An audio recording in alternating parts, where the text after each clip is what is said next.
بسم الله الرحمن الرحیم. الحمد لله والصلاة والسلام على سيدنا رسول الله وعلى آله وأصحابه ومن والاه. اما بعد، السلام علیکم و رحمت الله و برکاته. از مؤسسه اعلامی شارجه در خدمت شما بینندگان محترم هستیم.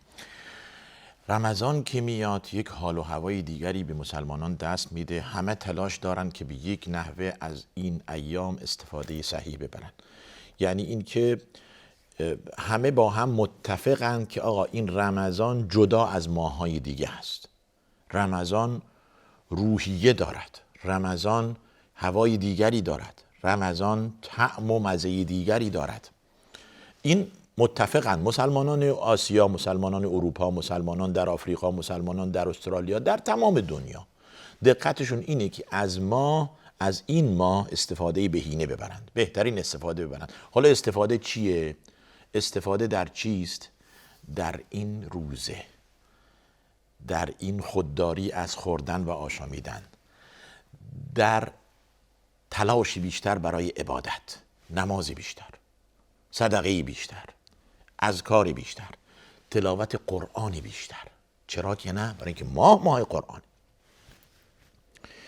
در سوره بقره آیه 183 سوره بقره یا 182 سوره بقره ما داریم که درباره رمضان میفرماید. آیه 183: یا ایها الذین آمنو کتب علیکم الصیام کما کتب علی الذین من قبلکم لعلکم تتقون. این روزه بر شما واجب شد کما اینکه بر امتان پیشین واجب شد. این روزه پله است، نردبانی است، سببی است برای تقوا. لعلکم تتقون، شاید که به تقوا برسید. بعد ما را بر این وامی دارد که به امت گذشته پشت سر خود هم بنگریم که آقا اینها هم چی؟ روزه بود براشون، اینها هم رمضان بود. یا به معنی دیگر خودداری از یک سری چیزهایی که قبل از رمضان آزاد بود. کتب علیکم الصیام، اولا خطاب به مؤمنینه، نگفته اهل کتاب. یا ایها الذین آمنو.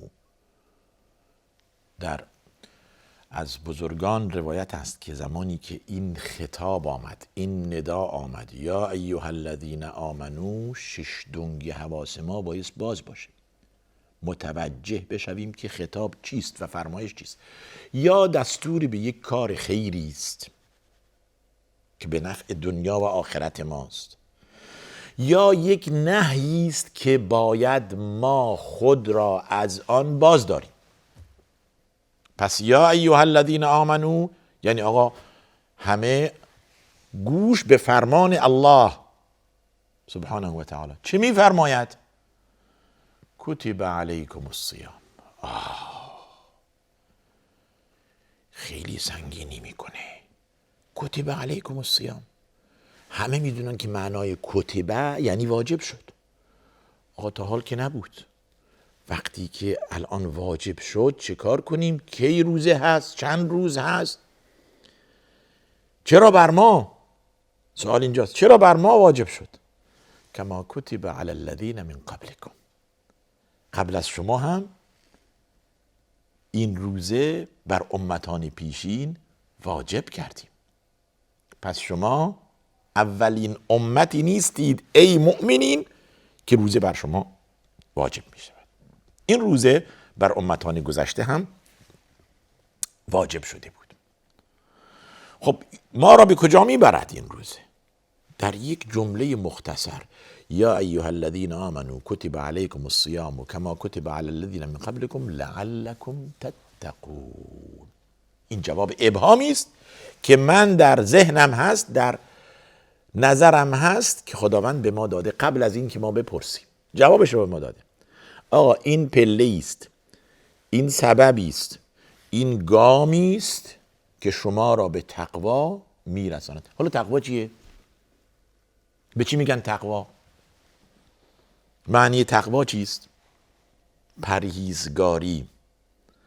ما پزشک میریم نسخه برام می‌نویسن، دکتر مطب دکتر میریم به ما پزشک نسخه میده، میگه آقا شما از این غذا و از این نوشیدنی و از این حرکت پرهیز کن،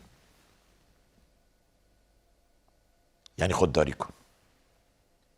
چرا؟ زیرا این خوردنی و این نوشیدنی و این حرکت به ضرر شماست. پس ما اگر روزه را مد نظر خود قرار دادیم در این ماه رمضان،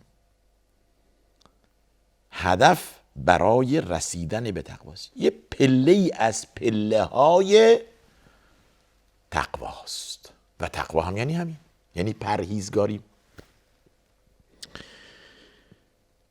در یک جمله یکی از بزرگان دین دارد میگوید که ابن عبدالبر در معنای تقوا میفرماید که الا یراک حیث نهاک و الا یفقدک حیث امرک. تقوا اونه که اونجا که نباید دیده بشی، نباید حضور داشته باشی، نباشی، و اونجا که باید باشی غیبت نکنی. سبحان الله، چه قشنگه این معنی. اونجا که باید نباشی نباید پیدات بشه، یعنی معصیت، یعنی شرک، یعنی دروغ، یعنی دزدی، یعنی کلی چیزی که بهش میگیم گناه، شرابخواری، زنا، نمیدونم حرامخواری، غیبت، تهمت، تمام این چیزایی که بهش میگیم منفی، اونجا نباشی. نه که نباشی، این صفت در تو نباشد، این صفت‌های منفی در تو نباشد. خیلی خوب، جایی که باید باشی، نماز، مسجد، روزه، تلاوت قرآن، انفاق و صدقات و خیرات، اذکار و اوراد، تمام اینها باید باشی، نباید غیبت کنی. ما از مسجد مردان یه نمازی غائب میشیم، دردمون میاد. چرا غیبت کردیم؟ چی شد؟ خواب رفتیم، نماز صبح خواب رفت، خیلی خوب، فردا دقت میکنیم که زودتر بخوابیم، خواب نریم. حیفمون. این نشانه ایمانه، نشانه ایمانه. امروز من تلاوت قرآن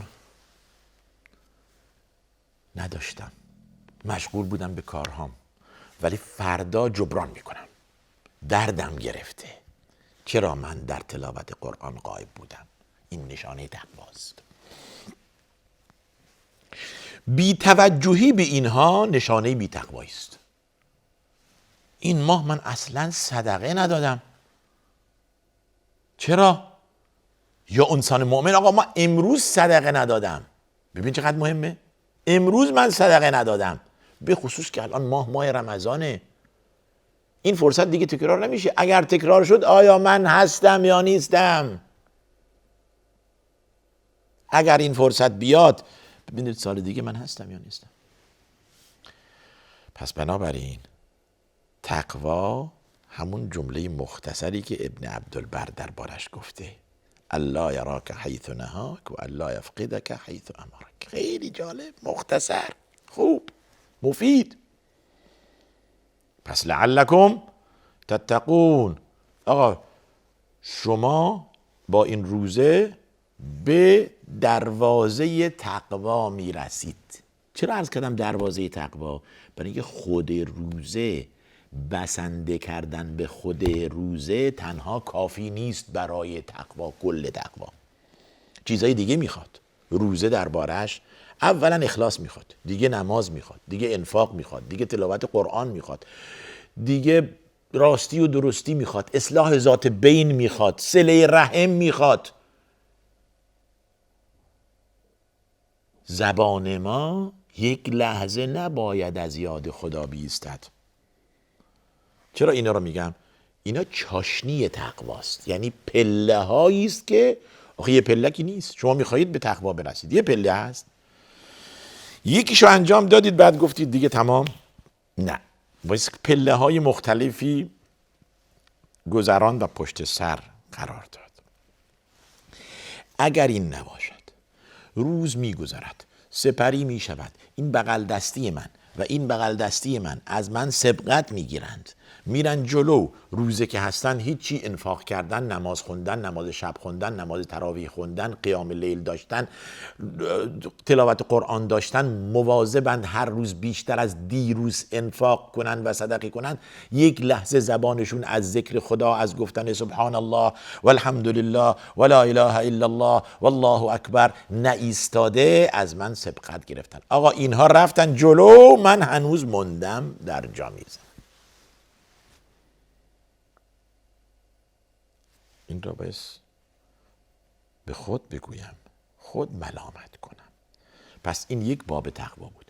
کتب علیکم الصیام کما کتب علی الذین من قبلکم لعلکم تتقون. یک سنگینی میکنه،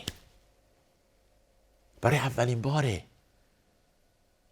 آقا این روزه برمام خیلی سنگینه. یک مرتبه پایین اومد گفت که کتب علیکم الصیام. نفرمود حالا گام به گام بروید، یک روز روزه، یک روز افطار، یک درمیان روزه باشید، یا یک مرتبه برامون سنگینی کرد. آیه بعدیش برای اینکه دل ما به دست بیاد، یک کمی احساس سبوکی کنیم، آقا نترسید، نه نه نه نه نه نه نه نه، ایام معدودات، چند روزی که میشه بشموریم، 1 2 3 4 5 تا برسیم 29 یا 30 روز. ایام معدودات. همیشه که نباید روزه باشید. چرا ترسیدید؟ ترسیدید که کل عمر باید روزه باشید؟ نه، ما هوای شما را داریم. الله میفرماید ایام معدودات. خیلی خوب، یکم بارمون سنگین شد، سبک شد. سنگین بود، یکمی در دلمون سنگینی میکرد، الان سبک شد. پس چند روز بیشتر نیست آقا. این چند روز در ماه هجری یا 29 روز هست یا 30 روز. ماه هجری امکان نداره 28 روز باشه و امکان نداره 31 روز باشه. این را بدانید. ماه‌های قمری یا 29 روزه یا 30 روزه، دیگه نداریم. 28 نداریم، 31 هم نداریم. پس قطعاً به اتفاق همه ایام معدودات 29 روز یا 30 روز و این ایام قمری است که 12 ماه است. در سوره توبه میفرماید ان عدة الشهور عند الله 12 شهرا في كتاب الله يوم خلق السماوات والأرض منها 4 حرم ذلك الدين القيم فلا تظلموا فيهن انفسكم. ماه‌های سال 12 ماه است. از این 12 ماه 4 ماه‌های حرام هستند که درش قتال و جنگ حرام است. ماه‌های حرام نباید درش جنگید. یک ماه رجب هست، دیگه هم ماه عرض شود که ذی‌قعده و ذی‌حجه و محرم پشت سر هم و رجب تنهاست. به خود ستم نکنید، جنگ نکنید. پس این 12 ماه نیست آقا، ایام معدوداته. حالا سبک دارید میشید، ایام معدودات. باز هم سبکتر میشید، باز هم تنازل میدیم به شما، باز هم تخفیف میدیم به شما. معلوست که ایام معدودات هست، یعنی 29 یا 30 روز هست. اگر کسی بیمار باشه یا مسافر باشه روزشو بخوره. میفرماد ایام معدودات. فمن کان منکم مریضا، کسی که بیمار باشه، او علی سفر فعدة من ایام اخر، اگر مسافر باشه یا بیمار باشه روزشو بخوره، بعد اگر توانست قضاش بگیره. ببینید یک باره نازل میشه، سنگینی میکنه خداوند، کم کم کم کم کم کم کم کم تخفیف میده. میفرماید که فمن کان منکم مریضا او علی سفر فعدة من ایام اخر. آقا بیمار هستید یا مسافر هستید اشکالی نداره، شما روزتو بخورید ولی بعد از رمضان قضاش بگیرید. چرا؟ به دلیل فعدة من ایام اخر. نفرمود دیگه معاف هستید نمیخواد، فرمود فعدة من ایام اخر. حالا توی پرانتز، این بیماری مهمان شما بود، هرگز نتوانستید قضا بگیرید. میشه دیگه؟ افراد داریم که زخم اثنا عشر دارن، زخم معده دارن به تعبیر امروزی، یا اینکه یک بیماریه که باید هر لحظه بخورن و بیاشامند، یا باید دارو مصرف کنن هر 4-5 ساعت. تکلیف اینا چیه؟ یعنی این دیگه ایام اخری نیست، این دیگه نیست که براش بعد از رمضان ما قضا بگیریم، یا اگر رمضان در تابستان گرم 17-18 ساعت هست در زمستان 8-9 ساعت به جاش روزه بگیریم. نیست دیگه این بیماری همراه ماست. دنباله آیه چی میفرماید؟ میفرماید که و علی الذین یطیقونه فدیة طعام مسکین. ببینید چقدر هی تخفیف از بالا گرفته، میاد پایین میاد پایین میاد پایین میاد پایین میاد پایین. این رحمت الله هست سبحانه و تعالی بر امت محمد صلی الله علیه و سلم. فعدة من ایام اخر و علی الذین یطیقونه، اونهایی که تحملشو دارند یا اونهایی که به یک نحوه نمیتونن قضا بگیرند، میفرماید کفارش چیه؟ فدیهش چیه؟ طعام مسکین. یه مسکین قضا بدن. حکم شرعی. ببینید ما هنوز استدلال به قرآن نکردیم و ما داریم میگیم فقط در چارچوب آیه 180 و عرض شود که 2 و 3 و 4 و اینها داریم میریم جلو. یعنی اگر نتوانستید قضاش بگیرید، طول عمرتون کهنسالید، بیمارید، بالاخره ناتوانید، نه روزه در ماه رمضان نه هم قضای آن بعد از رمضان در توان شما نیست. تمام شد، در توان شما نیست. پس راه حل چیه؟ راه حل فدیة طعام مسکین. یه فدیه میدید. این فدیه چیه؟